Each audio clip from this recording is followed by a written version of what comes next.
every child and valor. Hello, everybody, and welcome to Casual Esports Amateur League. I am your host, Ansem571, with my co-casters here today, Sheepshead and Realbotics.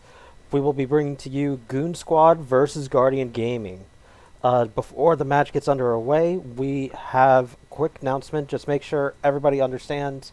The SEAL Season 5 survey is up in the announcements tab. AMO posted it. Please go through that and let your voice be heard so the opinions can change throughout the rest of next season and in the off season. But with that said, I'm going to let my casters go ahead and cast this game as the draft is already underway. Alrighty, thank you so much, Ansem. Walk in and we got some Alright. speedy bands. Okay, Seraphine first pick by GoonSquad. Seraphine's pretty busted, so. It is Swain pickup by Guardian Gaming. They played that yesterday, or not yesterday, but they played that in the semifinals in the mid lane. So as well as with the Sivers. So their Swain Siver mid AD situation is something that they've done a number of times already. I believe Goonball plays the Jinx really well. That was the one that they actually got a penta in their semifinal game last week and went 15-1 in that game. So definitely a power pick there too. I know that Guardian Gaming plays Rengar, so as a Rengar aficionado myself, I really hope they pick that up. Pretty good into Seraphine and maybe a Jinx, so we'll see if they go for it. The Nautilus support, which I believe is what they played with the Sivir, although now I'm not sure if that's true.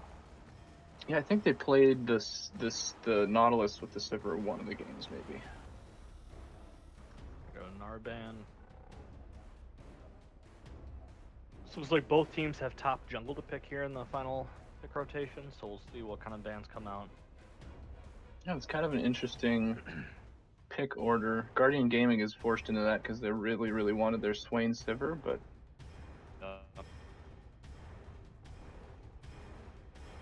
Skarner ban. Yeah, the top and jungle pools have been depleted a lot by these bans. So leaving it to these last two picks. The last person who picks here is going to have, 3 more picks from that area gone. We'll see where they end up. Urgot is still open for GoonSquad. It's something that they got banned against them. Kled. Oran ban. It's a good ban. I think it's kind of interesting, considering they have such a good Wombo comp with the Seraphine. But they don't want that. Maybe that they don't play it. Okay, there's the Urgot. That's actually a pretty good pick if Guardian Gaming is going for the Rengar. The Urgot with the Rengar is good? Yeah, because 2 reasons. One, playing Rengar against Urgot is horrible.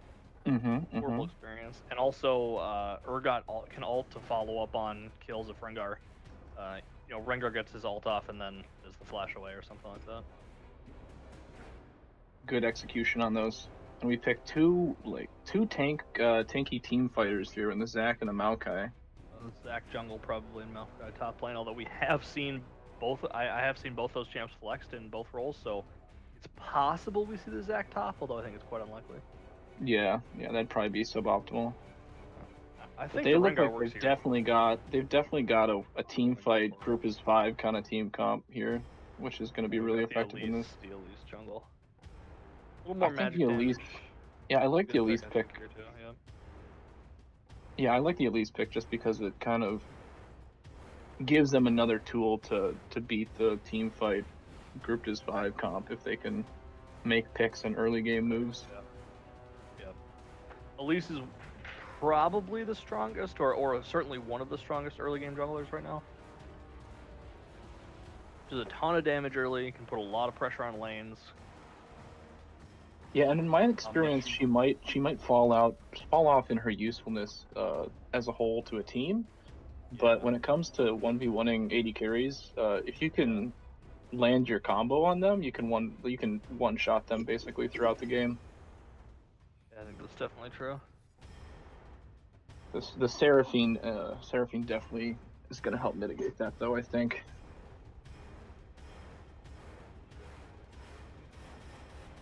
Seraphine is. Mm-hmm. Yeah, I mean, if Seraphine gets the ult onto Elise, she'll just die. Elise does stay squishy for pretty much the whole game, so. See, she also does not have a really good way to participate in a 5v5 team fight, unless she can get that flank onto the AD carry or the Anivia potentially for the one shot.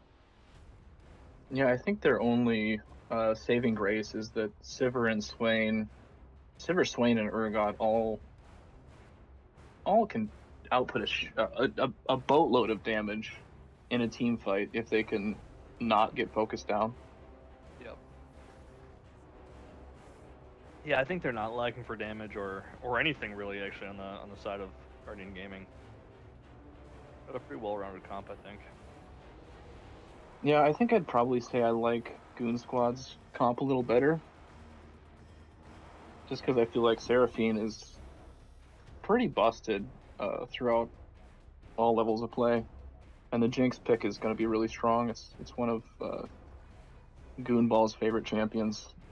I think it's gonna depend a lot on the top lane, because if Urgot gets ahead, he's brutal to play against. And I think that Urgot Maokai matchup is really hard for Maokai. Mm-hmm. Yeah. Because if Maokai ever W's Urgot can flip him into the turret or flip him and just kill him. I mean, I think that's a tough matchup for Maokai to win. Well, the top jungle duo as well is super weak as a whole in the Zac Maokai. If it ends up being a 2v2 top lane, the Urgot Elise are going to outvalue them. Absolutely. Really hard. Absolutely. I think if they accept that it's going to be the weak side and Maokai just farms it out and never uses that W, like you said, and just kind of holds off and farms, they definitely have the tools to win this, because the Jinx Seraphine can probably abuse the Sivir Nautilus with their range advantage. At least until Sivir starts to get enough mana to wave clear. I think they go for the lethality build on Sivir. Although plenty of people would argue. Plenty of people would argue that the crit build is just better at high levels of play, but they tend. I think that Jeremy tends to prefer the lethality build. So they're going to not run out of mana. And as soon as they start to get that, they might just be able to push in and avoid punishment. Yeah. I also think that, if they can kill the Anivia Jinx, there's no damage in the rest of that team. Maokai Zac isn't going to do any damage. So I think that the lethality build's okay. They need to be able to kill the tanks, but they don't need to be able to kill the tanks quickly, because if they can get around the tanks and poke out the two carries, I think they can win a fight. Well, yeah, and accepting that I haven't seen the games, the fact that they ran the Swain Sivir two games in a row in the semifinals, and then insta-lock it in this game here means that they're really comfortable with this. I think their plan is to just speed up the Swain and the Urgot and the Nautilus and have them jump on the back line.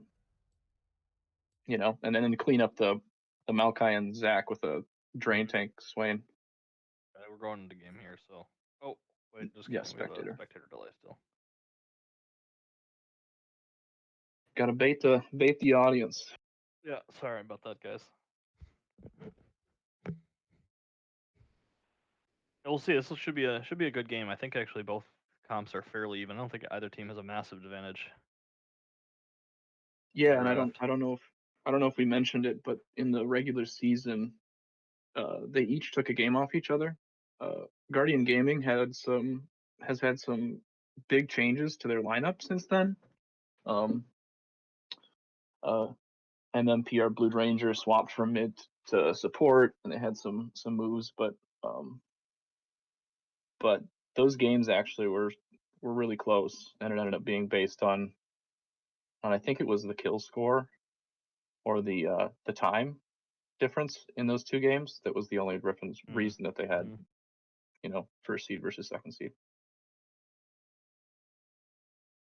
Do you think that there's a lot of pressure on the Elise to make things happen here, really? Because the Zac doesn't have to really do anything, and will scale into the game and be useful. But if Elise gets behind, she's a caster minion, basically. If you can't kill the 80 carry as Elise, it feels really bad. Because you land your full combo in a team fight, and you think, I finally did something, and then you just die. Yeah, especially with the Seraphine. You have to be able to make that EQR QE work, or you can't do anything really.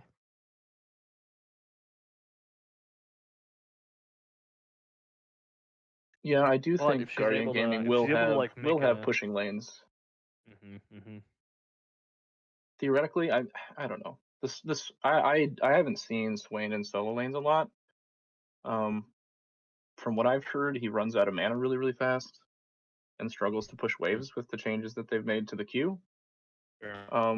And that's going to get really difficult after 6, I think, with the Nivea's R coming online. But I'll admit that I haven't played a whole lot of Swain. If Anivia's pushed up, the Elise flashy. Elise can probably take Anivia 60% of her health down at level 4. So if Swain's able to get an E off, they can easily burst the Anivia. And I think that's absolutely how they win this game. I don't think they can play it conventionally. I think they're going to have to make good moves in the early game. And by conventionally, I mean like the pressure is on them. So you think the scaling advantage then would go over too?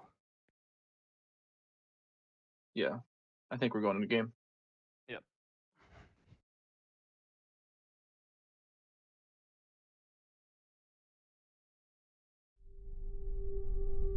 Hasagi!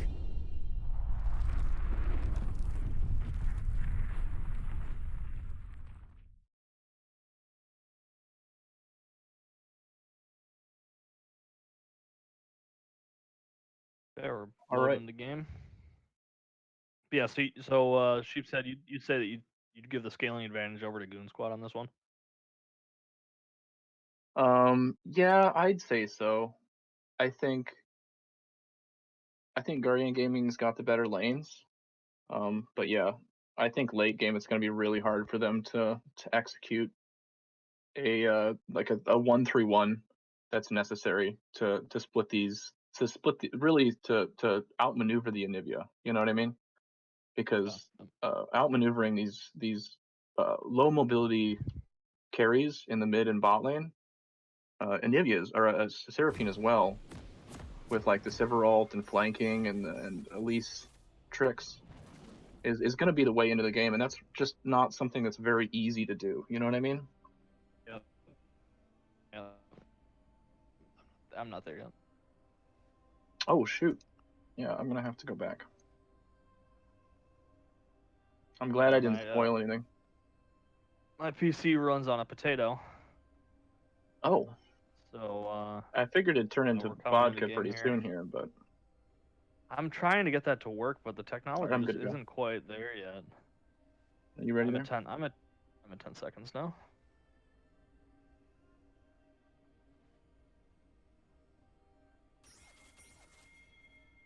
Okay, we are in game. We got a lot of pings coming down on the map, so yeah, this is a live game. The whole series is going to be live, and hopefully we're all still alive at the end of it. This is true. All right, just a very conservative start. Yep. Line of scrimmage. Football reference. I know football. I know the best football. Yeah, American football, yes.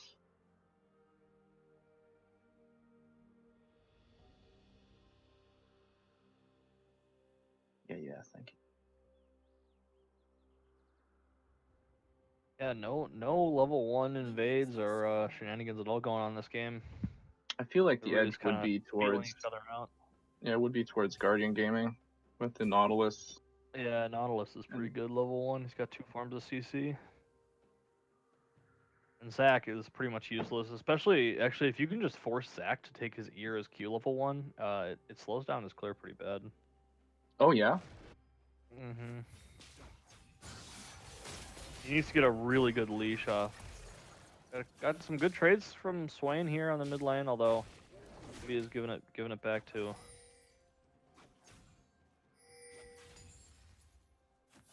Looks like both bot lanes will be safe. Okay, so it looks like Zac is going for the Krugs here, which does mean there's almost no chance Zac will be able to contest for the top Scuttle Crab. So we'll see if he goes for the full bot side clear into ganking bot, and then get that bottom side Scuttle Crab. Yeah, that's a good point. The Krug's definitely super undervalued, or excuse me, probably correctly valued. Yeah. It just means that Zac's clear is already pretty slow. Big trades in the bot lane. Hook lands onto Seraphine. She does get away. Nivea lands the stun onto Swain, who misses the snare. Really strong trade from Anivia there onto Swain. Yeah, if Anivia can convert her mana into big damage like that with that combo, it's really good. And Anivia lane looks really strong. But if you miss a Q or two and she runs out of mana before you can put pressure with that, she's gonna have trouble. Nautilus looking for that hook onto Seraphine. Hits it again. No flash. Big damage onto Seraphine. She's just dead. Flash out of Sivir. They're focusing Jinx. Do they have the damage? Jinx looks like she's probably going to get away here. The 2v2 kill in the bot lane goes over to Guardian Gaming, and the kill does end up on Nautilus. Trades in the mid lane. Anivia lands the stun again.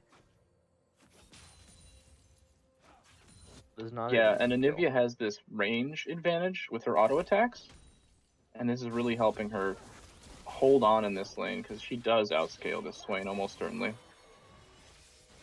Another thing to note is the Jinx has had some changes to health pool, some buffs in not too long ago.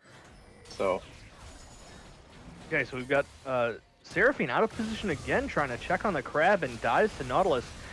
Fortunately, Nautilus did get both kills. We've got some fights here. This is what I was talking about. The Zac tried to contest that top scuttle.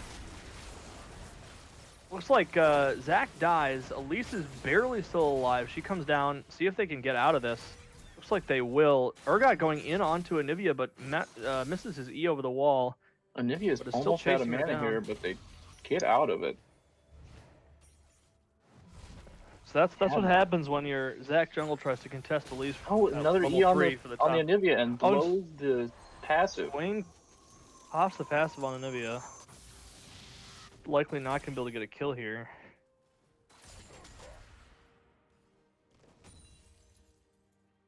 That's really big though, because Anivia also doesn't have mana. They're going to need it back and just TP and lose their advantage on that summoner spell. Not only does Anivia not have mana, but Swain actually was able to get the blue buff off of Zac there, so he can push forever for at least another minute or two. Guardian Gaming is looking at this dragon now. With Anivia going back, unless they make a really risky play with their teleport, I think this just goes over to Guardian Gaming, and I think they've noticed that they've got the advantage for it. Although bot lane is looking a little bit rough. They're kind of pushed in. Are they going to make a gank here? Up, but Elise is there. Nautilus walks up, is looking for the hook onto either. Oh no! Misses both. Elise lands the stun. Do they have the damage? Zac is here. TP comes in from Urgot. Seraphine's dead. Elise is alive. Oh, sorry, that was TP from Swain. That's my mistake. Do they have the damage? Everyone is so low on the side of GoonSquad, but they're not able to get any more kills. Yeah, that is just a lot of really good plays as a team there from Guardian Gaming. They know their strength. We talked about their early game power with the Elise, and the fact that this Zac died earlier puts him even further behind the curve power-wise. And so they're making really good moves, heads-up play on the TP from the Swain, and really executing their comp here. The only real mistakes we've seen so far from GoonSquad is the fact that all of the kills in the bot lane have gone to Nautilus. Although now Zac E onto Sivir, looks like Sivir is likely going to die here. I don't know if she has any way out. Nautilus goes in, but I don't know if he needed to do that because they're chasing Nautilus down now. Seraphine lands the snare, and Nautilus dies there too. Oh, the heal, but he's big dead to mistake, the but ignite Nautilus anyways. gets the kill on Zach from minion damage. That was a pretty big error from Nautilus there. Trying to save the AD carry. It's always a mistake. Yep. Just let him die. Nivea lands the stun again, but oh, the stun from Elise followed by the pull and snare on Swain is too much, and Nivea does die. That getting some value out of popping the Nivea passive earlier. Feels like Guardian Gaming has gotten exactly the champions they want, and they're showing it. Spell shield hits for the Sivir, getting her plenty of mana. She's gone for the lethal tempo here. We haven't really mentioned runes at all, but lethal tempo with Sheen makes me think that they're probably going to rush Essence Reaver, maybe. I don't know what other Sheen item she'd go for. I guess Essence Reaver versus building Mana Mune is my suspicion. Oh, Essence sure, Reaver into crit. I just had a couple of disconnects. And a Got pause coming here. in here.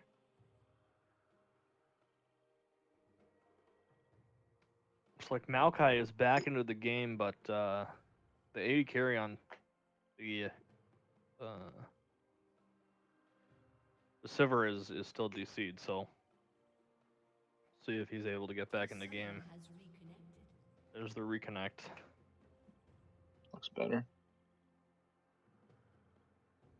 I think we're gonna be getting right back into it. But yeah, Guardian Gaming was looking really, really strong there, but gave up a couple kills now. Although they're on the Zac, which is going to be not as bad as it could be. The Swain is steamrolling ahead. Yeah, yep. The Anivia is going to have a hard time in this mid lane now with Swain feeling pretty good. Swain's likely going to have his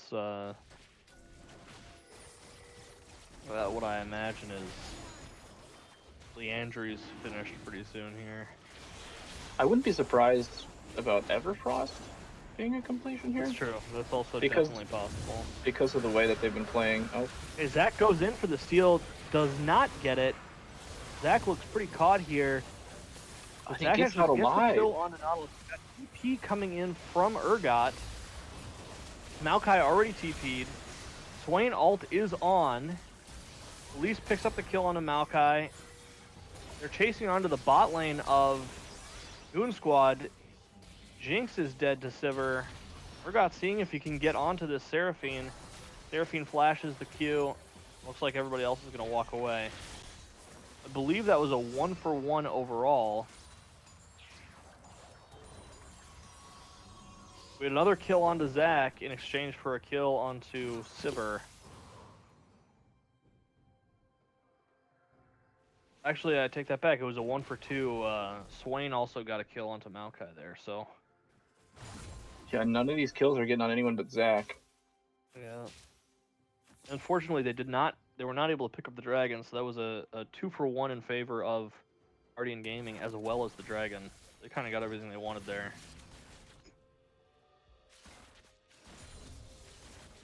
You know, with the Rift Herald up, I wouldn't be surprised if Elise tries to make a play for that. Considering they've still got mid pressure here. Yep. Urgot's gonna be feeling pretty good in this lane as well, I think. Yeah, we haven't talked much about top lane, but Urgot picked up some assists and is definitely doing all right.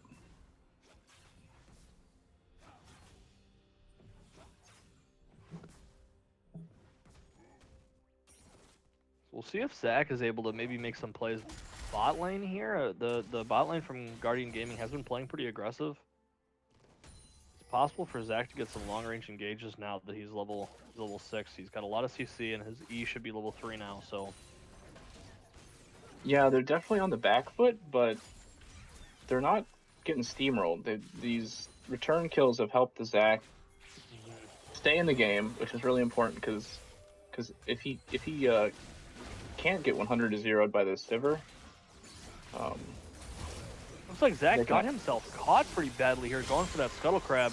He gets eaten by Urgot. But he does have the passive, but it does not look like that's going to help much. He's just going to die to the Elise. As we say that he should maybe look for a play bot. He's got this weaker top side. He goes just going to get play top lane. Rift Scuttler for free here. No way for GoonSquad to contest this one. Yeah, I think it's a real mistake to not be playing to your bot side here.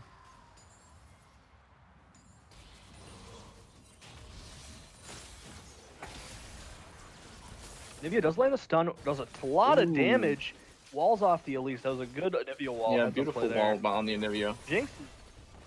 Jinx is hammering on the turret here, so we'll see if they're able to get some plates and at least convert some of the gold on the map.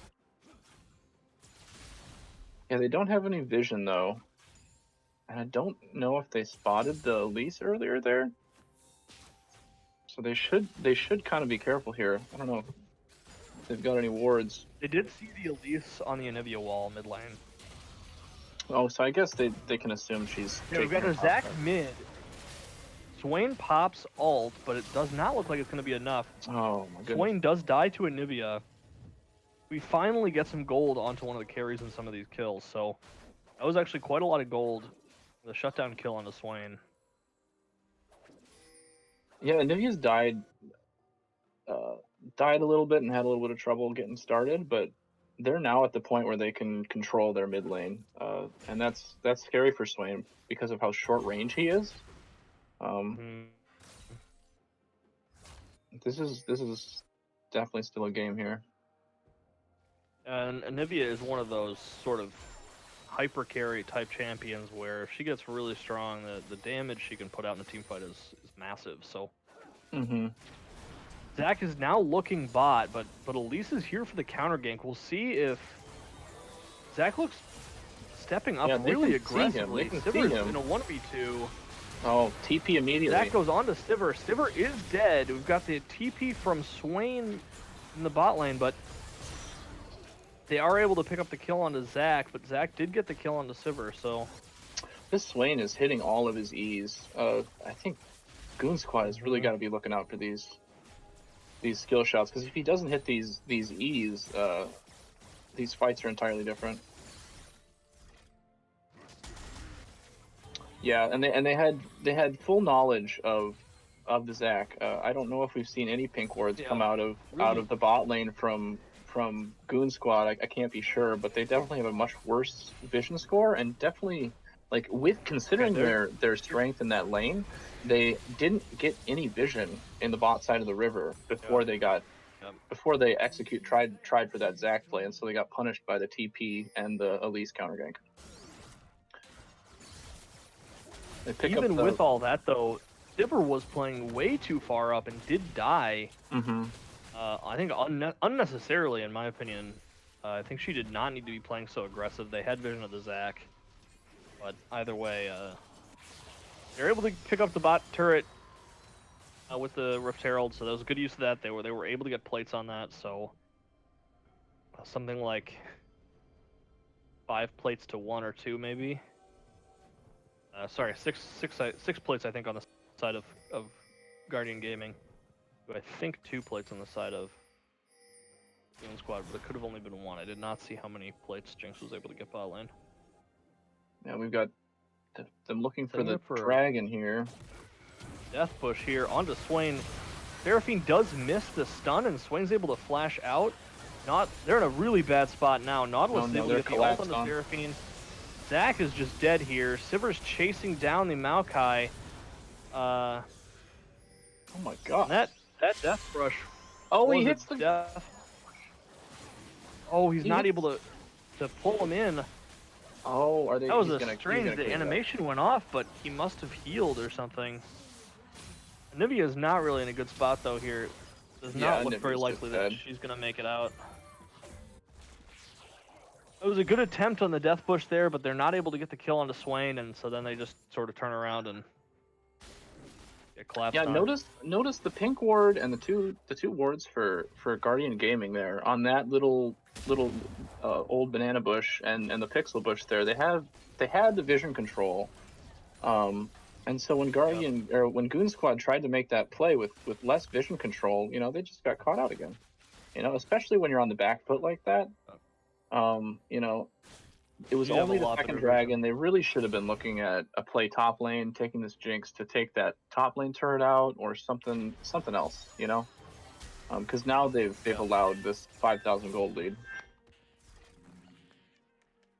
And just for the benefit of the viewers here, the vision difference, Nautilus has almost 3.5 times the vision score of Seraphine, which kind of tells you how much work they've been doing so far in this game. Seraphine's just almost dead 1v1 to Sivir, but is able to flash and heal away there. Sivir does pop ult and flash for that, but does not die.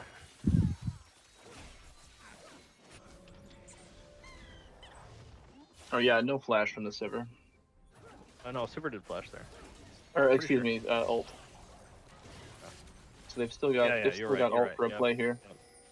And I think that play earlier on the Rift Herald taking the bot turret, not only getting all the plates, but opening up this Sivir to come match the Anivia, forestalls this problem of the Anivia Swain matchup where Swain can't really push the Anivia in. Nautilus ult onto Maokai. We'll see if the Maokai W. There's the Urgot E. Urgot misses his ult. Looks like Maokai's gonna be able to walk away here. Oh, they've got a TP. Zach hits a beautiful ult to follow up with a Seraphine ult. These two are both dead, it looks like. Anivia is TP'd in. Got the wall. For the damage. Doing some damage. No deaths, actually, though. Everybody's able to walk away somehow. Swain doing a ton of damage. Catches the Maokai. They're actually able to get the Maokai kill. Beautiful Everfrost. Swain is stuck here now, though, inside the Anivia ult. Zach is very low. Nautilus goes in. Zach passive pops. Nautilus dies.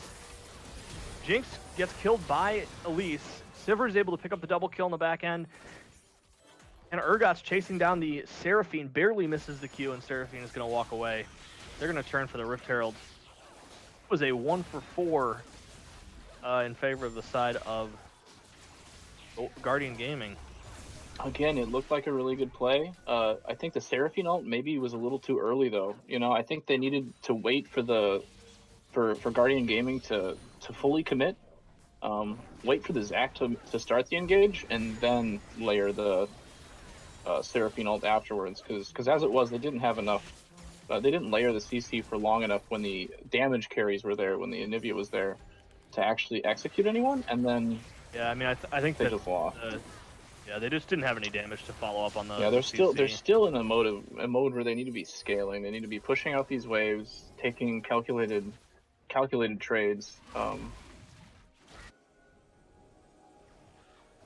At least until they can get a shutdown or two. This Elise and this Urgot are still deathless, and that leads to 3 different 300 gold bounties that they need to collect to kind of bring this lead back.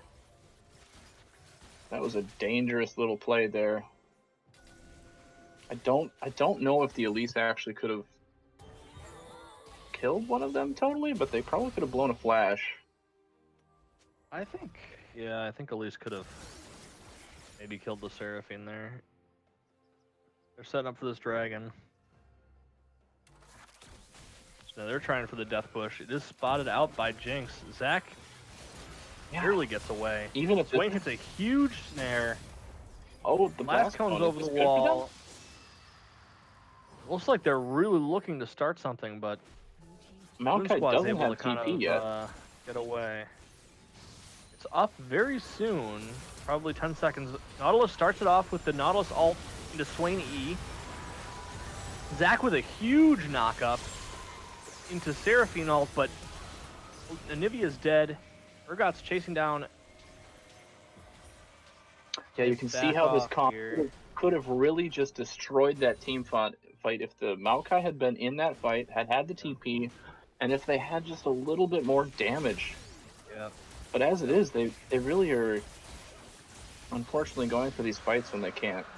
You know, even the third dragon is not make or break if you've got the scaling comp. But gotta hand it to Guardian Gaming for making some heads-up plays, fighting where they need to fight, knowing they're stronger, and executing. Yeah, I mean, at this point in the game, they're really they're 6,500 gold behind. And while yes, they have a better scaling comp, I don't think the scaling is massively in their favor. I think Swain scales very well. I think Sivir scales and Urgot scales pretty well as well. So it's not like they get a free win at 35 minutes if they can make it that far. Yeah, they're behind. They didn't. Much, so I think they won pick and ban. I guess actually no, I take that back entirely. I totally disagree with that. The Swain and the Sivir being allowed to get through when I don't know. I feel like it looks like they either disrespected the enemy's picks or they didn't do their homework. Yeah, that's what it looks like.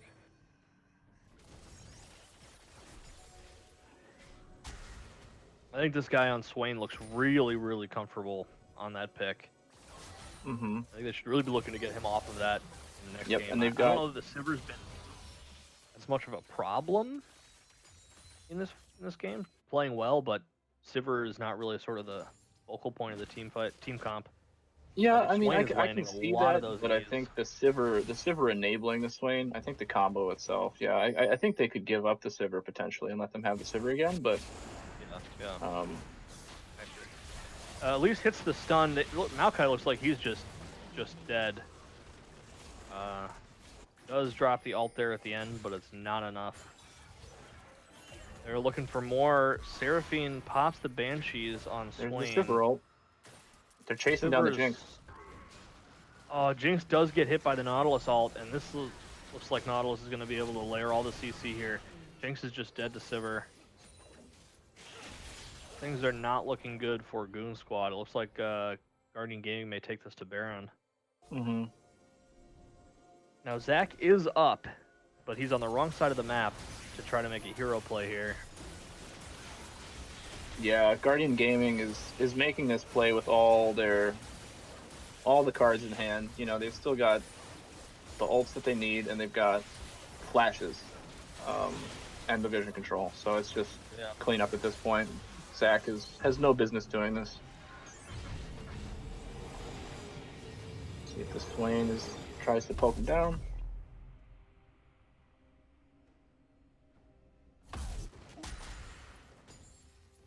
Yeah, I'm not sure what I would be saying if I were on GoonSquad's side here.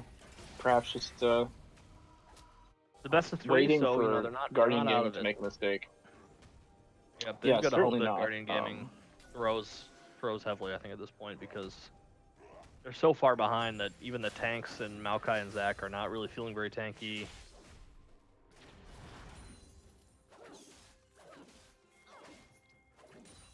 I do think once they get this Chemtech Putrefier on the Seraphine, that's going to be a big difference maker.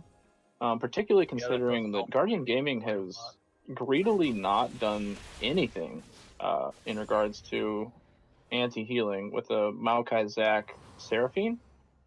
That's true. So it's definitely paying off at this point, but if they lose a fight and then after that fight...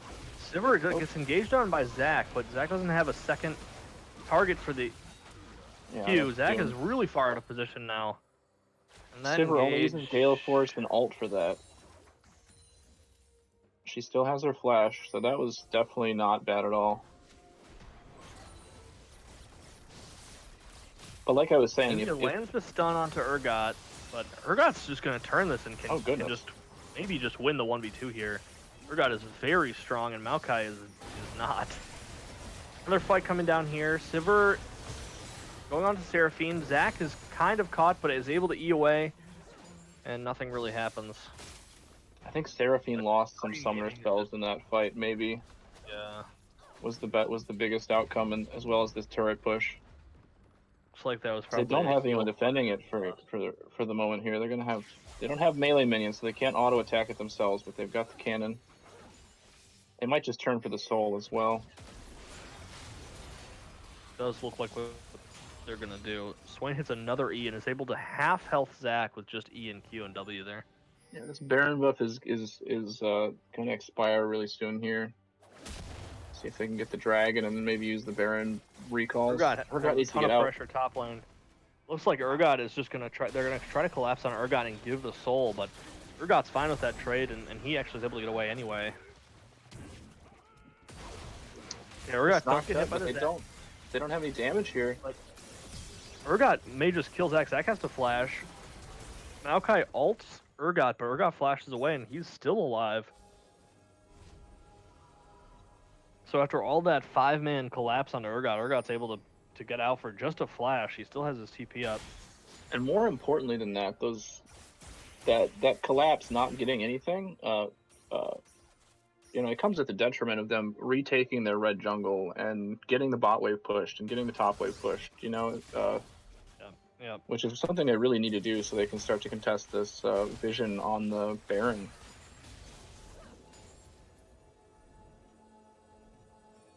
And Urgot with Mountain Soul now is essentially unkillable. I mean, he's terrifying. Yeah. Swain also benefits pretty heavily from it, I think.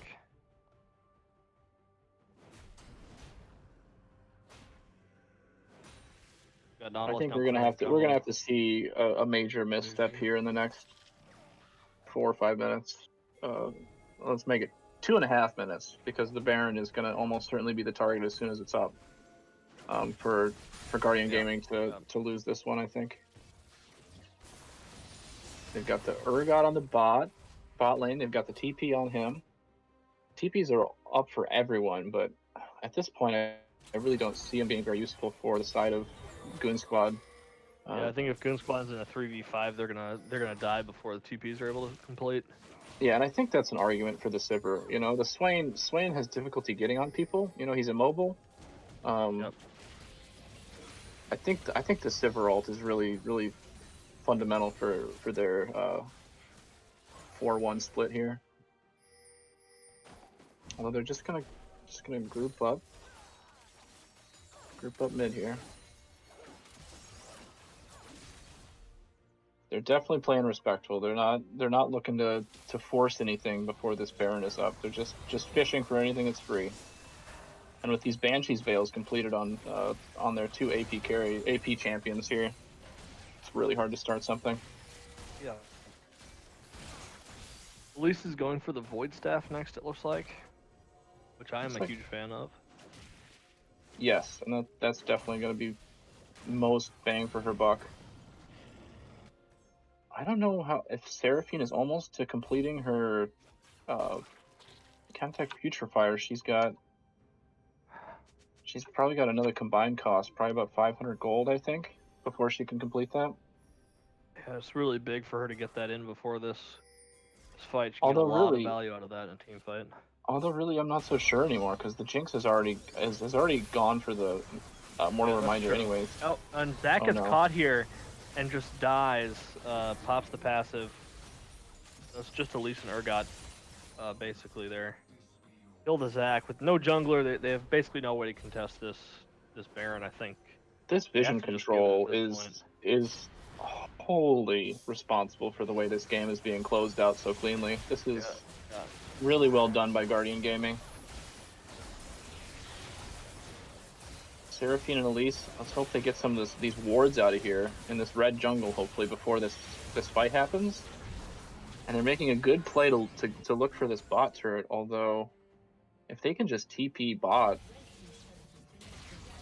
and kill their exposed immobile bot lane, but that's not necessary. They just run down mid. They're not even going to reset. Yep, they got the exposed, not the exposed inhib, sorry, I misread the map there. They've got about 1,500 gold on their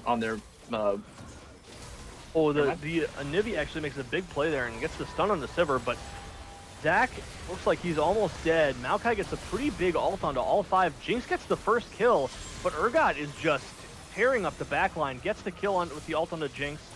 Picks up the kill onto Anivia. Looks like he's looking for the kill onto Seraphine now. Seraphine's dead. Anivia's dead.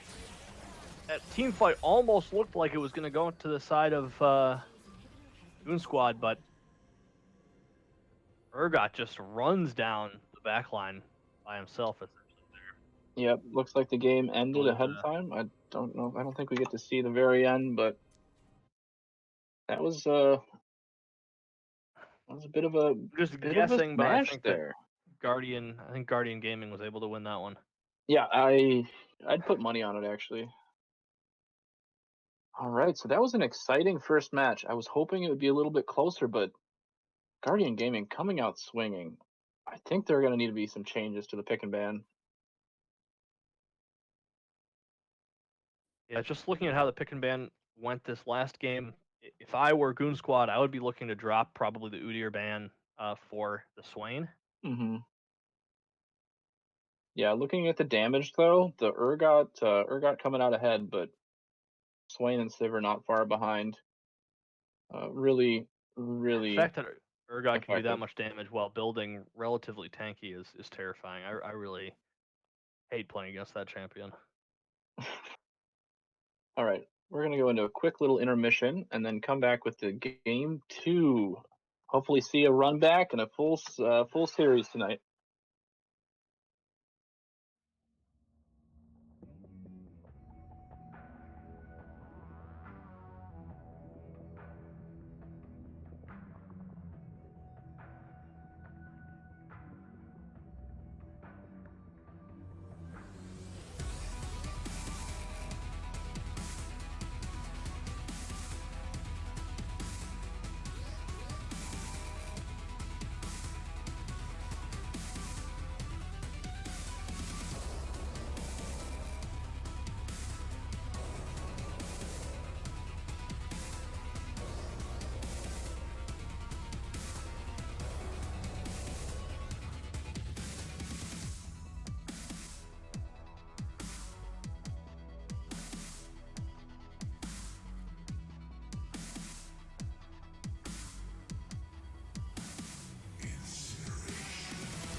All right, walking right back into Champ Select for our second game of the night here in Noxus Finals. We go first ban. We got Guardian Gaming swapped to blue side here, and they could start out with another Tristana ban. They had that last game as well. I'd be surprised if Guardian Gaming changed any of their bans really from game 1. But hopefully GoonSquad can change it up a little bit, get Guardian Gaming off some of those comfort picks, and yeah, I don't know. I think ban. Seraphine, I don't know. I guess it didn't really come out that strong, but Seraphine could have stalled that game out. You know, Anivia played pretty well. Yeah. The Urgot and Swain bans now from GoonSquad, which were 2 major players the last game. Yeah. It was a good call, I think, on their part. Take those off the table. I totally agree. And maybe going for the Shen ban again. Oh, they just go for the full. That's just the ban what beat you. Technique. The full salty ban. Got the Hecarim first pick here for Guardian Gaming. Hecarim I also really noticed that strong on the jungle right now, so. Yeah, they picked the Hecarim and they banned the Victor instead because they had banned Hecarim last time. Mm-hmm. So they were really valuing that pick, and feel good about picking that up first round. We've got Udyr as well, who's also still quite strong. We've got Seraphine again for GoonSquad, which I think did work well for them. There's some of those team fights.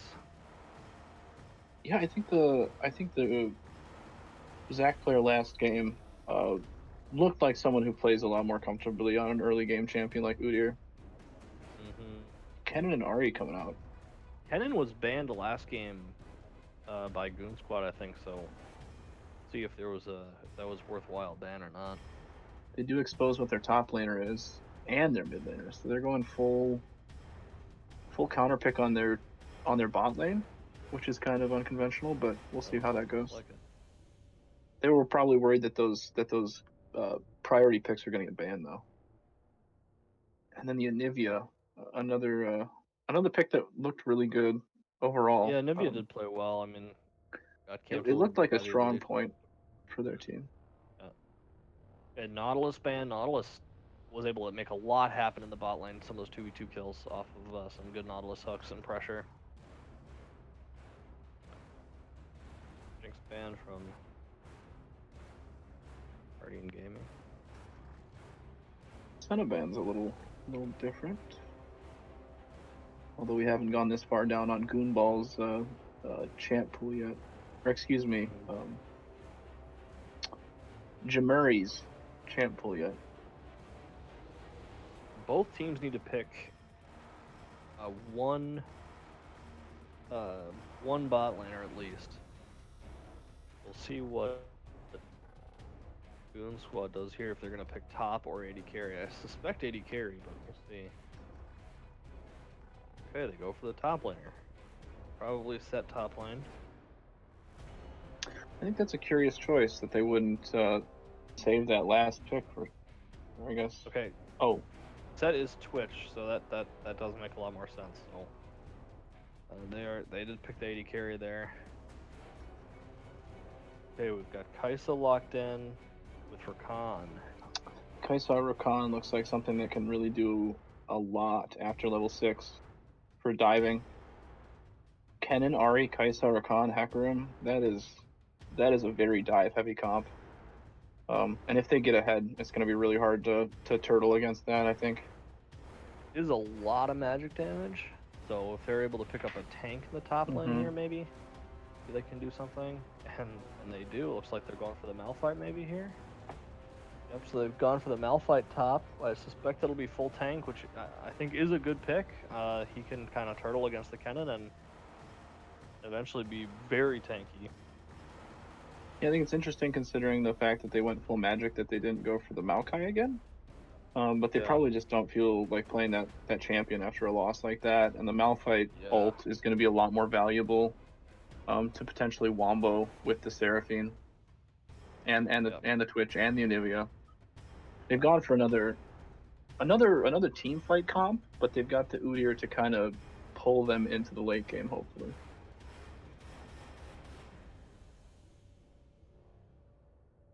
Udyr is going to be a lot more able to put pressure early on the Zac, and I think Udyr versus Hecarim, Udyr has the 1v1 early at least against the Hecarim. Oh yeah. Although his ganks are not quite as potent. We'll see if he's able to make anything happen. Udyr's ganks are less potent than Hecarim's? Yeah. I'd say early game the Udyr has maybe stronger ganks.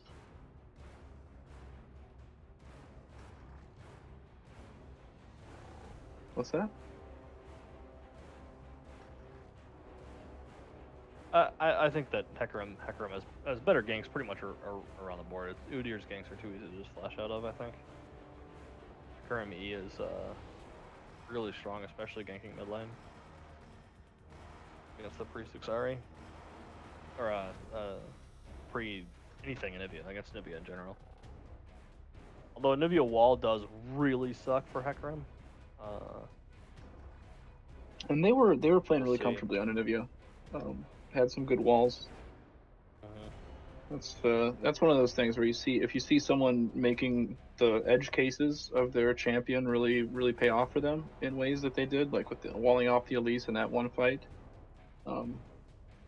Really shows a scary player in my mind. But then again, Ahri, Kai'Sa, and Rakan all have ways to get past that wall. So. Yeah, I agree.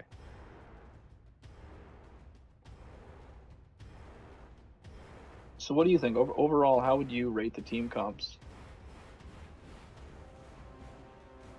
Who do you think won? I actually think that GoonSquad actually has a better comp overall. I think if the Malphite is able to get tanky, they're gonna have a really hard time killing Udyr and Malphite. They're really heavy magic damage. As well as the Seraphine shields on top of that. Yeah. Seraphine and Anivia Twitch combo is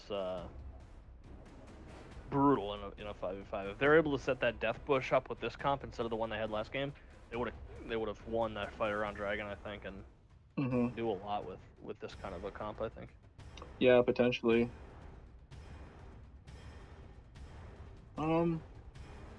Yeah, we can go to a quick intermission here and hopefully get into game pretty soon. Yeah, teams are just waiting a little. Teams are just taking a quick little break, so we'll take one as well, and we'll be back for the game itself in a couple more minutes.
Alrighty, here we are, ready for the champ select to start. 2 minutes away, waiting on the spectator delay. In that time, Realbotics, do you have any thoughts about the team comp pick ban overall? Yeah, I mean, like I was saying, I think right before we went on break here, I do think that Guardian Gaming has the better. GoonSquad has the better pick ban this game. I really like the Malphite Udyr into this magic damage heavy comp. You know, Kaisa does something like 30% magic damage. So, you know, while she is a pretty good tank killer, I think the fact that her main source of DPS against tanks is magic damage means Malphite can just build a bunch of MR. And then their 5v5 is terrifying with the Seraphine, Malphite, Twitch, and Ivia ults layered on top of each other. Yeah, I mean, if I were to choose a comp to play, I'd probably pick the right-handed side. I'd pick GoonSquad, but the same thing as we said last game. Last game, they had this huge wombo. We thought that would be a recipe for success in Noxus, and they kind of just got outplayed on an individual level as well as with vision and map control. So personally, I see this full dive aggressive comp. They've already on the side of Guardian Gaming. I feel like they're like, hey, I think we're better. Let's just go full aggressive and see if we can outplay these guys again. So I like the right-handed comp, but I wonder how it's going to go. All right, we're going to hit a transition here before a game. 1 second here.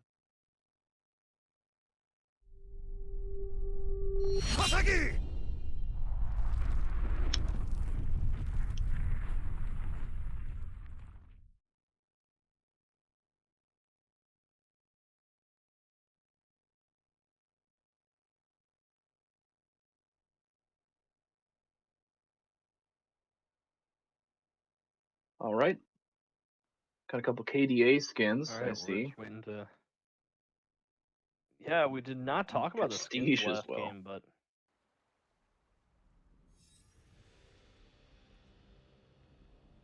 Seems like my PC actually did the job this time and was able to load me into game, so... Nice. I am ready to go. Yeah, I'm ready to rock.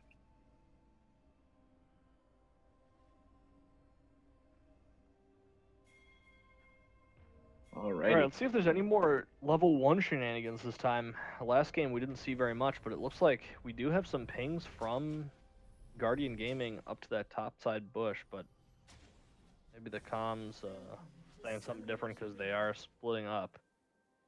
And their stacking here is 3 for GoonSquad. Going for something. If Twitch starts W, Seraphine can stun off of her single cast of her W or E, I think. Yeah, and so a couple things going on with the Seraphine Twitch here that we didn't mention. That's kind of a combo that I don't know if it's been played at the pro level because Twitch is a pretty undervalued champion.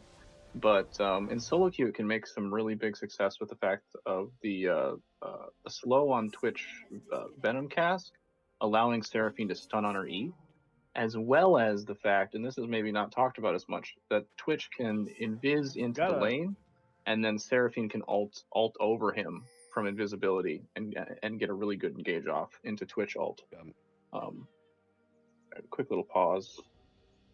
Udyr's having some internet problems there, but seems to be back into the game. I think that was going to make it to his blue buff in time. It looks like he's going to be slightly behind. Yeah, that is unfortunate. Seraphine's going to give him a good leash. Yeah, I think they're going to be okay here. Another thing is someone who's played Twitch, do not forget to warn your jungler. Okay, and he waits for the poison to tick out before he hits it the last time. Oh. Some immediate aggression, actually. Seraphine's able to get Seraphine. Kaisa's able to get the full 5 stacks for a passive there off onto Twitch, who's now at half HP. Yeah, that was really suspect for them to go to lane in separate ways there. Especially when they know that Rakan Kaisa is going to be dangerous level 1. So we do have the double TPs from the mid lane again. Like Udyr may be having more internet problems. This is unfortunate.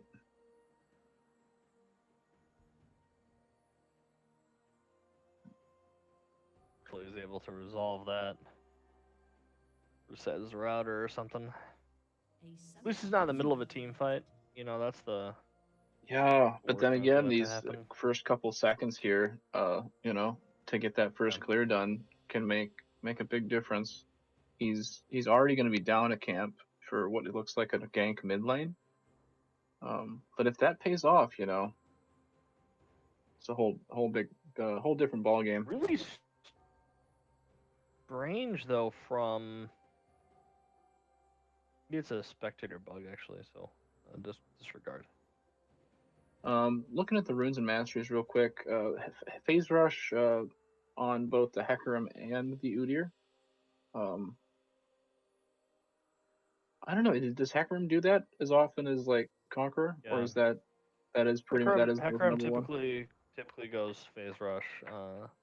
Yeah, actually, really strange pathing from Hecarim to go red buff into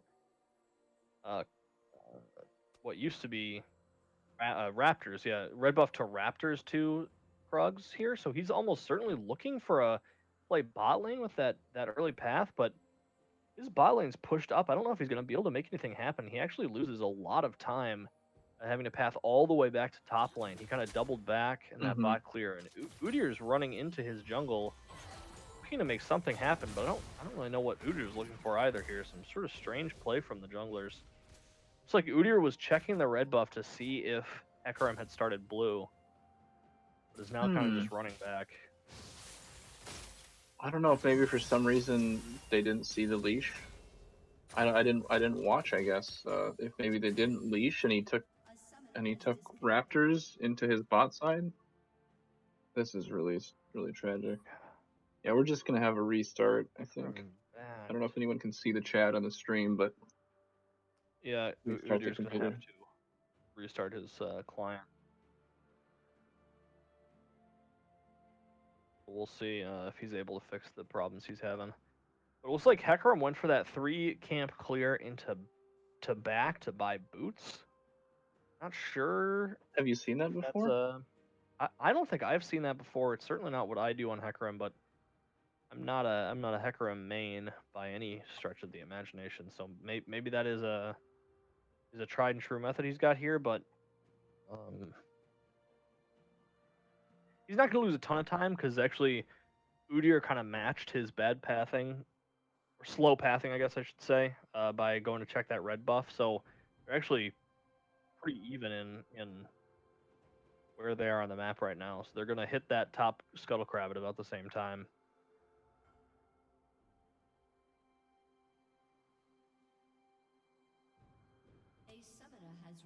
Okay. Looks like Udyr is back into game. Yeah.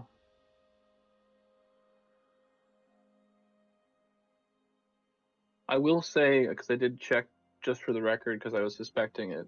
The Hecarim did start Raptors. I don't know if anyone on the stream saw that. It started Raptors, and that's why the Udyr thought, because they didn't leash him to get the push. That's why Udyr thought he could come steal the red buff and be crafty. So I don't know if that was what they intended to do to juke him out like that, but it certainly has led to an advantage here, because Hecarim does have an advantage in what is actually a damage item for him, as well as a way to get to ganks and get to camps faster. So on the map, he's a lot stronger than the Udyr. Also pushed in and was not seen dropping a good deep ward there on the blue buff of Hecarim. So Udyr is going to be able to get this top crab for free and sees that the blue buff is up and is going to see Hecarim starting this blue. Yeah, a lot of trades here in the bot lane. Twitch actually gets a lot of damage onto Rakan.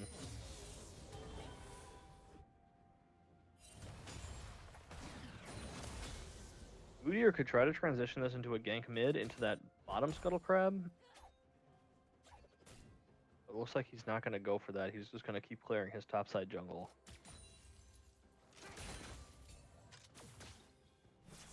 Yeah, would you say that's a dangerous invade for the Udyr? Doesn't he? He does have an advantage early. It's only dangerous because the bot side has pressure and Ahri has pressure as well. I think it's always pretty risky going for the second, trying to get double crabs if you don't get a kill on the jungler or some big advantage early, because the team is usually more aware of that second crab and is more willing to collapse on the enemy jungler if they try to go for something greedy. The Udyr does pick up the crab though, so they. Looks like Hecarim is going to be able to get the this bot on the one. bot side. He trades here in the top side. Kennen hits level 5 first, but Malphite should hit 5 after this cannon, I think so. Well, Nivea hits more of these stuns. The stuns again, yep. They're both a little low on mana, though. Big wave here. I'm surprised that Udyr is backing instead of trying to keep this Malphite safer, but Malphite must be telling him it's okay. Yeah, it would be a good dive, but unfortunately Hecarim is bot side, so they're not able to really get any dive, and Malphite's going to be able to pick up most of this farm, all the experience. Yeah, I wonder if that, yeah. I think you said it all. Well done. Okay, we've got some damage onto the More good trades from the Twitch, but he's run out of gas, so he can't do this much longer. He's starting to get Hecarim exposed. is bot side here, sitting in tri-bush, waiting to see if they're going to go aggressive. Rakan goes in. Hecarim has the E. Looks like he's going to go for the Twitch, but knocks him sort of to safety there. I think he was trying to get gap close on Seraphine. Okay, we got the flash. Udyr flashes. We've got a TP coming from Ahri. Khan goes back in, but everyone is able to get out. Nivea did not TP there, and Ahri did, so Nivea is going to be able to push this wave in and probably get a free back or plates here. While Ahri walks back to mid lane. Overall, a bunch of summoners burned, but no kills. Overall, I'd say that is good for GoonSquad. Everyone burned their summoner spells, so it's pretty much even, and they also collect the wave. So, in addition to the fact that this Kennen hasn't been able to get a dive off on this Malphite when he's low on mana before he hits 6, Hecarim hasn't passed there. I think this game is going a lot better for GoonSquad than with one previous. Yeah, I definitely agree. And actually, the fact that Malphite's only down 5 CS to the Kennen is... Yeah, he's actually got more farm on that wave too, I think. I'm going to take a peek. I guess it's actually pretty even, but it is pushing, unfortunately, towards the Kennen. So I think the Malphite might have made an error here if Kennen plays correctly and freezes this wave. We'll see what happens. Farm of the jungle is pretty even after all the early game shenanigans they've pretty much just been clearing. See if hopefully seed crab. Yeah, hopefully Udyr doesn't have more problems because legality issues around pauses might come into play eventually.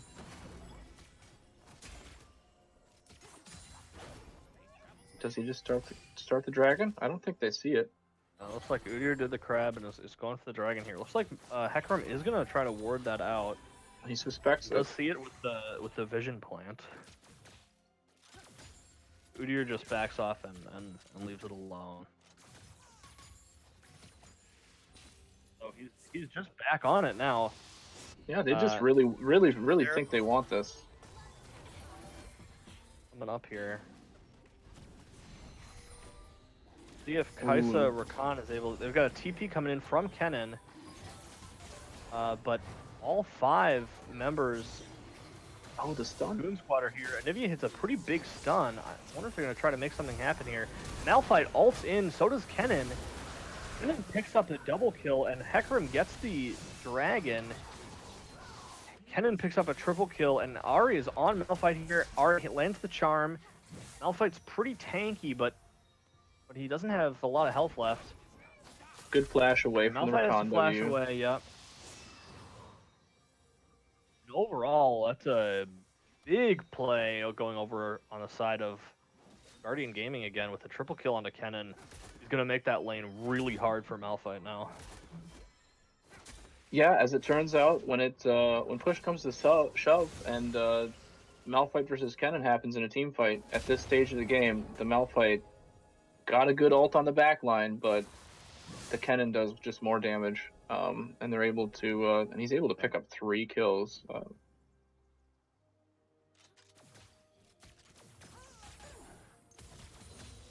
Huge wave here for Twitch to pick up, though. Yeah, they got positioned poorly along that wall. They just got ran down. The Malphite ult came in too far away from his team for them to be able to follow up effectively onto the back line, and Kennen was able to just sort of clean everybody up. Because ultimately, they don't have any mobility, aside from fast man in the jungle on the side of GoonSquad versus this full dive comp. So if they don't get the right setup, they're just going to lose. Kennen's just doing a ton of damage now to Malphite. It takes him to half HP, but Udyr is there. Kind of pink on the Rift Herald. I don't know if Udyr spots it or not. is landing a lot of these stuns though. Doing a lot of damage to Ahri.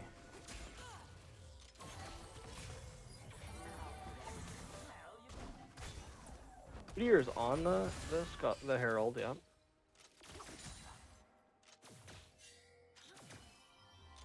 Yep, killed the pink ward, and now he's looking at the blue buff. On lands all his CC onto Seraphine. Seraphine does get the double ult though. Kai'Sa goes in on the Seraphine. Seraphine is still alive, but just barely, and Twitch walks away as well. So Udyr went for the invade and is picked up by Ahri. Kennen with the heads up play to really pop everything on Udyr there to make sure that kill comes over. Yeah, Ahri missed a couple of spells there, but pulls out the kill with the red buff and the auto attack. I guess no, she didn't have the red buff.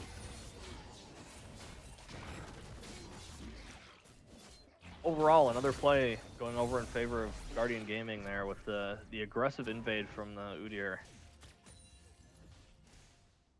Yeah, another aggressive play where they come up behind and are further away from executing their late game team comp.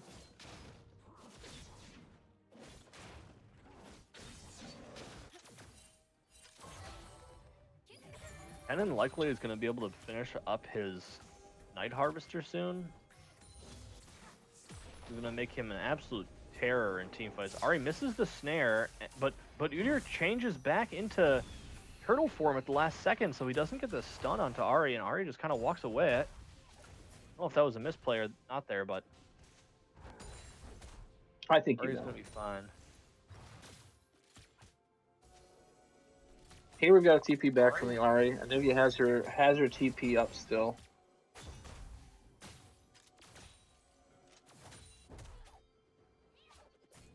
And Hecarim's pathing bot side for his bot side jungle, but also probably to Rift Herald this bot lane.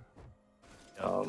I don't know if maybe top lane was probably the better call here, but he doesn't want to give up this dragon that's coming up, and is pretty unlikely to execute it on this Anivia, who can wave clear at this point. We've got a couple of first big item purchases coming in here. Hecarim has finished his Chem Tank, which is a huge spike. And Ahri also has the Everfrost, so she's going to be able to put out a lot of CC in some of these fights. Okay, we've got a collapsed bot lane, but they've got the counter gank from Hecarim here. A lot of damage coming out. Kai'Sa picks up one kill, picks up a second kill. They're chasing down the Udyr. Rakan almost died, but not quite. Kennen's going for the kill onto Hecarim as well, but onto Malphite as well, but Malphite does get away. Malphite goes back in and actually gets the kill onto Kennen. Kennen not respecting the damage from Malphite out there. You know, Malphite, a champion that builds full damage, you got to look out for his powerful combo, you know? Does a lot of damage. But Udyr kind of just makes a little bit of a misplay there and kind of just walks walks into 4 people and dies for free. I think we're going to see some more item completions coming out here once we get Kaiso should buy her Mythic, and Kennen just got Proto Belt, so...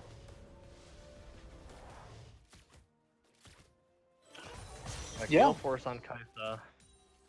As much as there have been misplays, we also have to commend the Hecarim player. You know, I was thinking maybe top lane would be a good spot to execute that turret and get the Rift Herald in, but they knew that the bot lane was the gank for Udyr. Knew that Udyr was going to look there and pulled off in a really Unfortunately, powerful counter gank. Decided not to drop the Herald arrow and they went for the dragon. So they still have the Herald and they didn't get the plate value out of that, unfortunately. The one advantage is the speedy recall that Hecarim surely got with that. So yeah, we've got a gank coming in top lane now from Udyr, maybe. Kennen is not in lane anymore. He's too far away from Malphite to follow up. Yeah, there isn't really anything to get on the map here, so we'll see what they try and do. Yep, they're just gonna Rift Herald the bot lane. After the plates are dead, but if they can kill this bot lane turret, they can open up the bot side of the map for the dragon. I think they're gonna have to give this turret up here because this 3-man dive is pretty scary. Although looks like they don't really want to go for it. They just want to get the charge off. Yeah, they don't.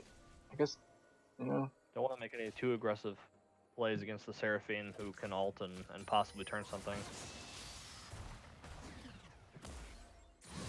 Yeah, it was a pretty conservative play. That's the Ari all-inning on the Anivia here with the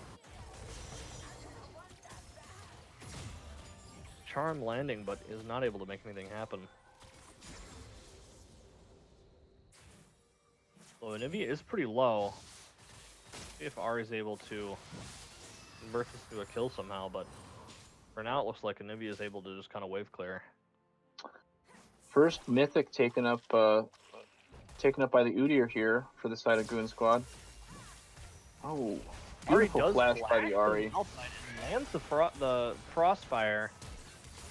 Khan's there as well, and almost able to pick that Anivia up again, but she is still alive.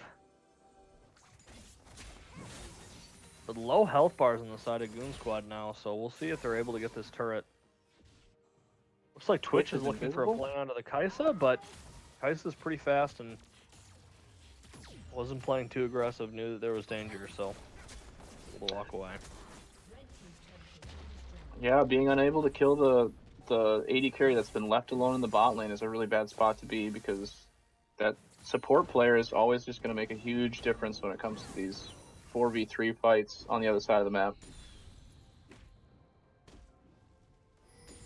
And really it's just the, lack of mythic items. Until Twitch gets a mythic item, a Kaisa with the execute from her Gale Force is just going to be impossible to solo. Ults here, but actually I think Twitch is in a lot of trouble. He flashes away, but the follow-up from the side of Guardian Gaming is pretty intense, with the Rakan mobility followed by the Hecarim, and Kaisa able to ult in off of just anybody landing any hard CC.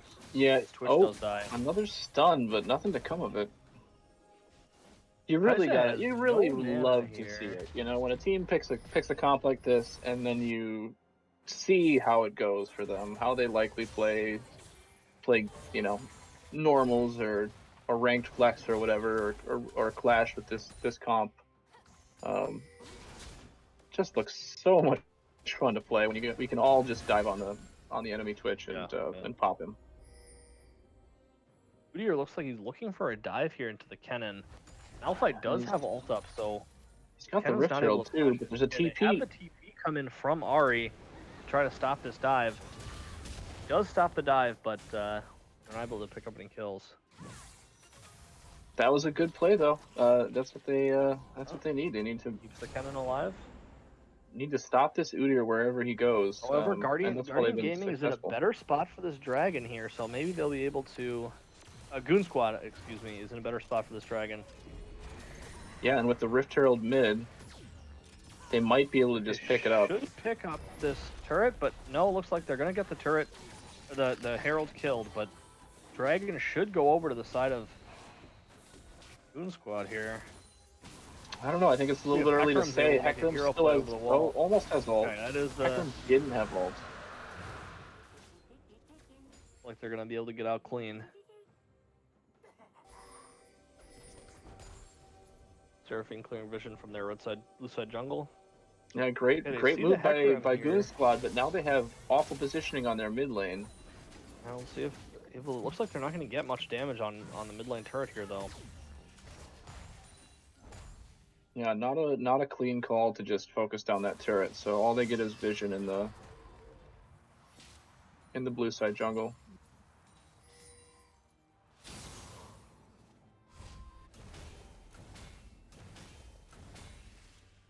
Overall, looking at the gold differences here in the game, it's about 600 in the top lane, a little more than that in the jungle, 1,000 gold in the mid lane in favor of Ahri, and then about 100 or 1,500, excuse me, lady carries. Kill on a Twitch and just one-shots him. It took about a second for Kennan's full rotation to just take Twitch to 0. Pro belt got almost full damage there onto Twitch, and he just evaporates. That feels pretty bad. Ahri lands the charm and the snare from Frostfire, but Malphite is still pretty tanky, so Ahri's not really able to convert that into much more than some damage. Yeah, the Merc treads there really make the difference.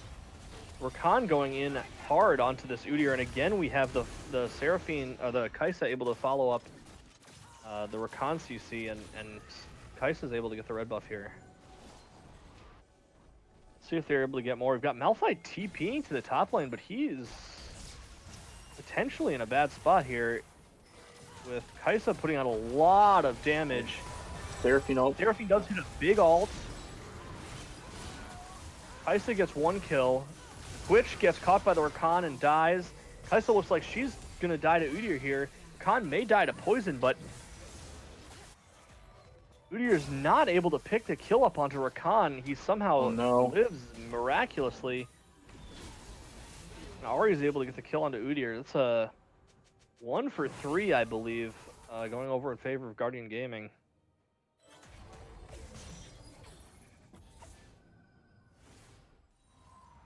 Yeah, Seraphine and Nivea, only ones left on the map, trying to hold on to this mid turret.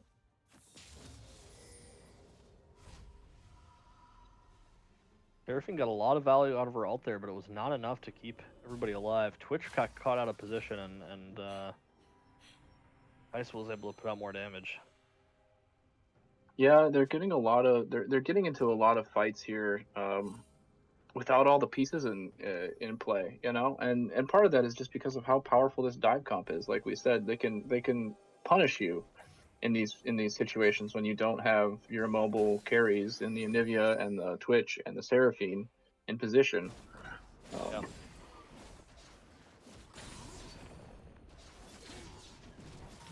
Malphite I'm told that Malphite just used his first TP.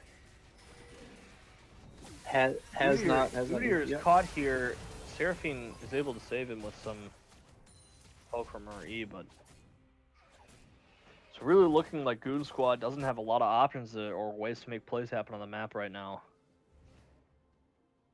Guardian Gaming is very ahead. Feeling very good. They're up about 7,000 gold.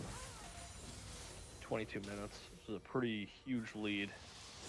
So, Realbotics, what would you do if you were here in Guardian or in GoonSquad's position? What would they do to get back in this game? Oh, engage on the Udyr? We've got a big fight coming in here.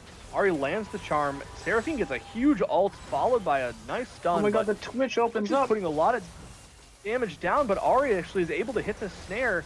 She does die. And here's the Kennen back, finally into the fight.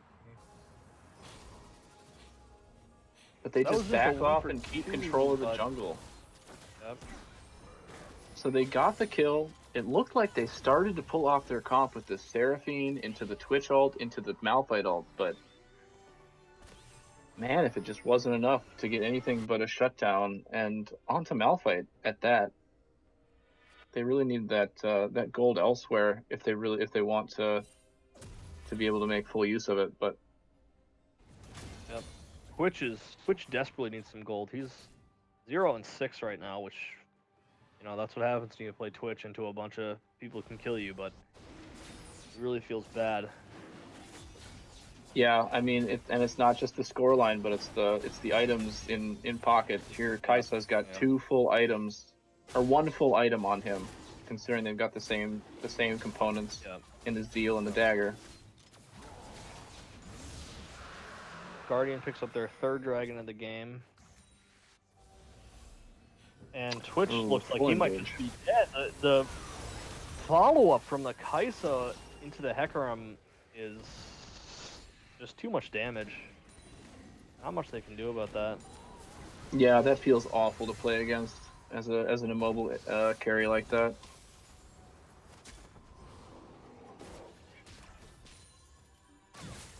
And then they just turn it right into the Baron. This is although they do take a lot of health. Take a lot of health off the cannon. They do have smite. The blast cone is up for Udyr to get over the wall here. This is a little bit of a risky Baron take. Is he going to use the blast cone and do it? Looks like he's going to go for the steal. Baron's at 1,000, 600. Udyr does not get the smite, and they just pick up 2 kills easily here. Anivia's all by herself. Hecarim is looking for the kill, but they just decide to back off, keep the Baron. And overall, just devastating for GoonSquad there. That was in smite range too. I saw 600 health on the Baron. Definitely was possible for Udyr to get it there, but Hecarim does pick it up. Yeah, this puts the game in a really tough spot. Very insightful knowledge, I know, but really what they need to do here is turtle with this Anivia. You know, they keep making these plays and going for this aggression. This game as well as the last one, and their only path to victory here is to wait for them to make a mistake. Yep. Anivia is farmed. You know, she's deathless. She's playing really well. She's letting a lot of big, high-value stuns, but they just have not been able to really capitalize on any of that solid Anivia play. Yeah, this Malphite is going to have a hard time against this Kennen now, especially with Kai'Sa here. They probably can just go for this guy. They if might they want just to, dive here. On the turret. Right. Oh, Malphite goes for a play, though. Malphite gets an ult onto Kennen. Kennen is in a bad spot, but Kai'Sa does so much damage, and Kennen's able to Zonia's, but Udyr beautiful looks like stun. Big stun from Anivia. Kai'Sa ults, though. Beautiful Kai'Sa play, actually. That was really nice.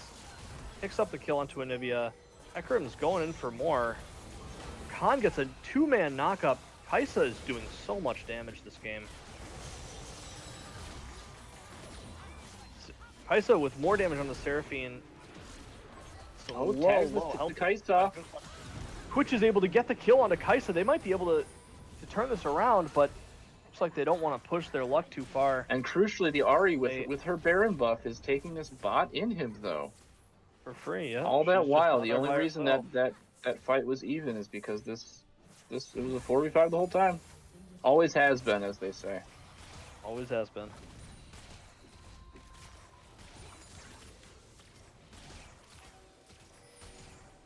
And with Baron, but the point here with Baron not being up again for another 3 minutes, and they're probably going to lose it here before their next push. They got a second, you know. I guess I take it back. I'm wrong. Guess what's up? Dragon in a minute. Dragon Soul. Ocean at that. Ocean Soul ends the game here, I think. They're never going to kill Kennen and Hecarim again. They're able to get the Ocean Soul. Yeah, Ocean Soul is so strong simply because if you're already ahead, having, you know, and if you're ahead, you likely have the dragons and are more likely to get the soul. If you're ahead, healing and health is almost always better than damage because you're going to do damage. Ari going in onto Seraphine. Seraphine just dies. This Kaisa is doing an insane amount of damage. 9 and 3 on the Kaisa and 6 and 1 on the Ari. Making it look easy. Looking for the over the wall plays. Hecarim ults over the wall. So much. Oh my CC. Goodness. Kaisa just gale forcing into the Udyr and lives. This is not a good place for the Udyr to be. Yeah, no vision control and no blue trinkets used to get that jungle back, and even the Malphite, who is pretty rich, relatively speaking, for the team, is insta-gibbed by this team with the Kaisa and the Ari and the Hecarim. Yeah, they just have so much follow-up. All right, it looks like this dragon is going to be taken. The soul is going to be taken. Anivia's about to complete her Steris, it looks like. But, you know, the Banshee's Veil on the side of the Ari, Void Staff, another completion of an item that I know is very near and dear to your heart. I'm a big fan of Void Staff. Makes it look really hard here. Kaisa's basically 2 full items up on Twitch. I mean, it's not even close to the goal difference in the 80 carry all here right now. Mm-hmm.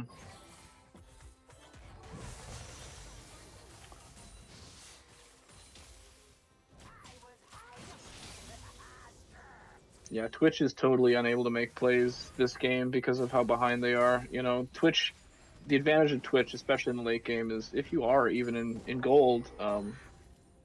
Oh, nice sidestep. Sidesteps the charm and the Frostfire and is able to walk out alive there. Ari does burn ult, so maybe they can take advantage of that somehow.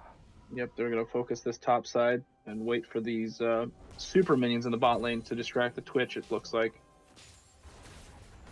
They need to try to get stun on the Ari? Big stun from Anivia. A lot of damage, that Banshee's Veil means that she gets another stun landed. Resistance. And she's healed up by the Ocean Soul and the Redemption there, so hard to make poke stick against this Ocean Soul team. They need to somehow get like a 5-man Malphite ult. Twitch does get a pretty big ult here, actually. Seraphine as well. Kaisa picks up the first kill onto Udyr. Ari comes in and just, it's unfortunately you're seeing a 12,000 gold difference here. Kaisa picks up 3 kills. Lands the W, but the ult is down now, so she won't be able to follow up there, but this game is looking like it's likely over. Yeah, and it looked like it was good for a second there. They got the Ari low, they got their Twitch in a position. Ooh, and the Twitch dies in his face. Kaisa just does so much damage. Oh my goodness, and everything going to Guardian Gaming. Full props to them with a smooth 2-0 to finish the Noxious finals. Congrats to them, and thanks to GoonSquad for a hard-fought loss. That sounds bad. Save me. It's a good series. You know, they should feel. I think both teams should feel good. You know, making it to the finals. So it's a long road to get there. What is next season? All right, looking at the damage graph, it looks like Twitch did a lot of damage, but the Kaisa and the Ari are just too damn high. Twitch's damage numbers are pretty impressive, honestly, for the fact that he was so far behind in that game and really was just getting insta-killed in a lot of those fights. He was still able to pull out a lot of damage. But the rest of his team, but then again, a lot of that damage was damage he couldn't afford to put out. We'll also see a little kind of, It's too bad seeing struggled to make plays that game. Less damage than the full tank Malphite as Anivia is not great. I mean, a lot of that was because it's hard to play Anivia from behind, I think. But unfortunately, really that second game, in that game. That second game, it looked like they were fighting without the Anivia, and Anivia was busy trying to clear waves to allow those fights to happen, but couldn't get involved. But yeah, props have to go to Guardian Gaming. Really clean play overall. I saw a lot of really good things in that full dive comp. Man, that looks scary. Making that Everfrost Ari look like it's headed towards Flavor of the Month status, I think. Yeah.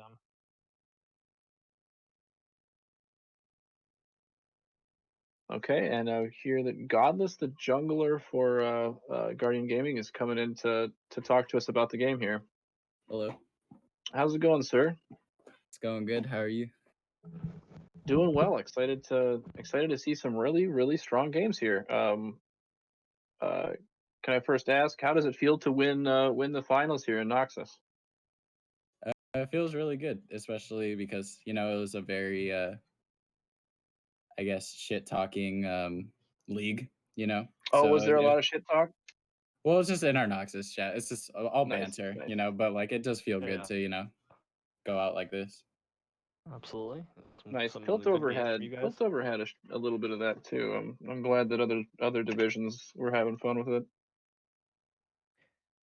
So, the one thing I was disappointed was, I saw you play Rengar in the semifinals, and I'm a Rengar main myself, so I was really hoping you'd pull it out. Actually, especially in that game one, I thought it would be a decent pick, but you really made the Elise work. How did the jungle picks go drafting wise in those two games?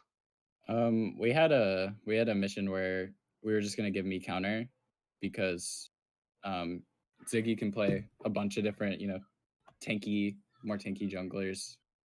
And since we decided to ban the Hecarim out game one, we just decided to go for the red side second rotation to get me the counter. And usually I would go for the Rengar there, but there was a couple picks that they had that I was a little bit nervous into playing that because it is a very snowbally, and I'm pretty comfortable on my Elise. So Yeah, the Elise looks really good. Definitely worked. thank you. Yeah, and Thank you. that's can I ask about this getting all three of the champions that you played top, mid, and carry in that first game banned in the second game. How do you feel about that? That was it felt good. And then also I just also have to give props to the team because they're very versatile also, and we're able to open it up for me to get counter pick most of the games, and I'd say that I have a pretty big champ pool to really take advantage of that, and a lot of people will take a pick picked for them, Mm-hmm. and You did pick in the order to level. Hecarim first pick though that second game. Yeah, that was So our that was plan because confident. Ziggy is a good Hecarim player, so we wanted to take it when we didn't have first pick, and Sure. we were hoping for them to ban it out, or I was, just because Hecarim's not my favorite champ, but yeah, no, it worked out. Yeah, I mean, not much to say. It clearly worked. You guys Yeah. pretty handily won both those games. Yeah, thank you. It felt really good. Our team morale was really high. We were very nervous before though. There was a few of us, and Was it including me. a little more nervous than the regular games? Yeah, it Feeling felt the like that pressure we of the were. finals? It felt like we were playing for something, I guess, Mm-hmm. because in the Well, I regular mean, season games is you there's more for seeding, but we get the prize. oh yeah, and you certainly did. So, are you guys gonna play this? Are you guys gonna play as a team together again for the next CEAL split, or are you gonna switch things up and join different teams? We're What's the not sure. future? It's up to players if they want to come back and play, Sure. because we're a very casual team.